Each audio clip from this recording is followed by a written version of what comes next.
Estudo Bíblico, 1 Coríntios 11, versos 1 a 34, relembrando as tradições.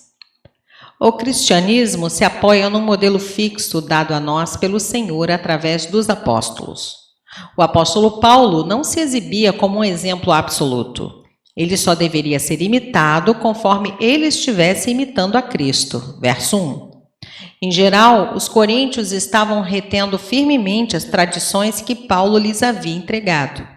Mas havia uma área na qual Paulo os repreendeu e relembrou-lhes o ensinamento que lhes havia passado. Liderança, capítulo 11, versos 2 a 16.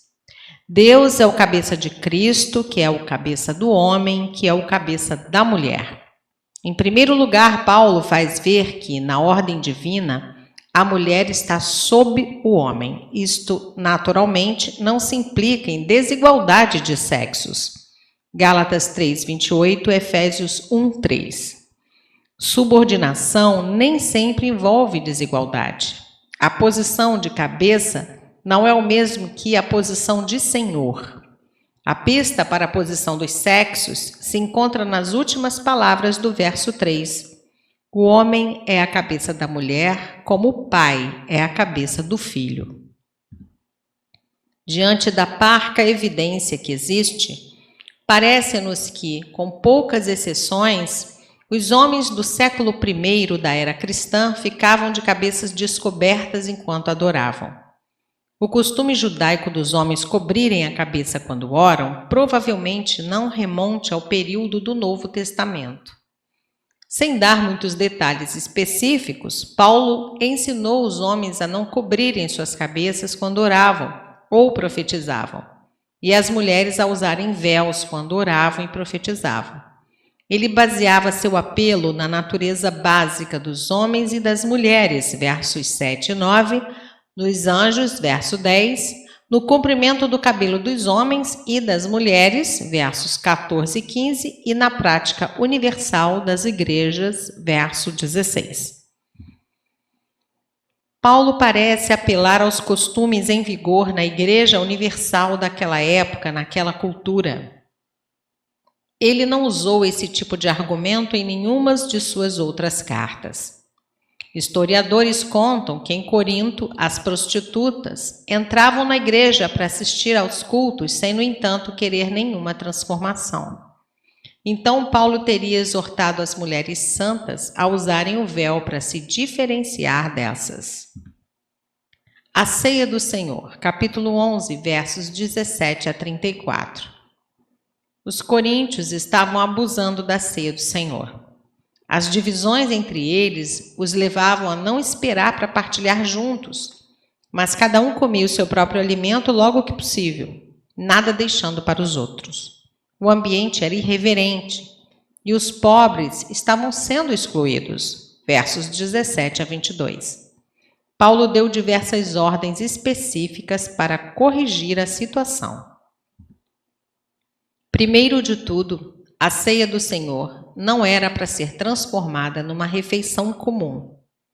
As refeições deveriam ser tomadas em casa, mas a ceia do Senhor era uma recordação solene da morte de Cristo. Em segundo, ele ordenou que a ceia fosse observada reverentemente, meditando na crucificação. Ele advertiu que aqueles que participassem sem uma séria reflexão seriam culpados do próprio corpo e do sangue do Senhor, versos 23 a 27. De fato, alguns já tinham sido castigados pelo Senhor porque não estavam participando corretamente desse momento. Finalmente, Paulo lhes disse para esperar uns pelos outros antes de começar a tomar a ceia do Senhor. Desse modo, todos eles poderiam juntamente participar da ceia em memória do Senhor, verso 33. Estes mesmos princípios precisam ser observados hoje. A obra da igreja local é primeiramente espiritual.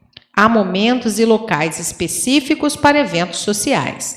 Devemos comemorar a ceia do Senhor com a máxima reverência, dando tempo para pensar sobre o sofrimento e o amor do Senhor e o quanto lhe somos gratos por seu tão grande sacrifício.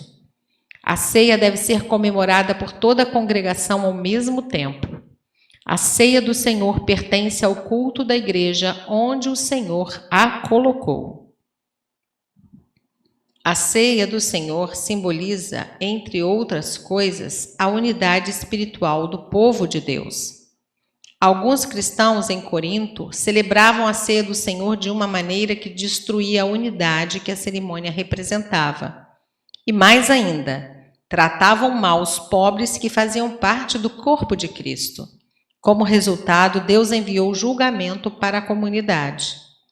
O propósito de Deus ao julgar esses cristãos era impedir que fossem condenados com o mundo. A expressão "se nos julgássemos a nós mesmos" significa que temos que fazer uma autoavaliação para impedir que pequemos contra a igreja, evitando assim o juízo de Deus.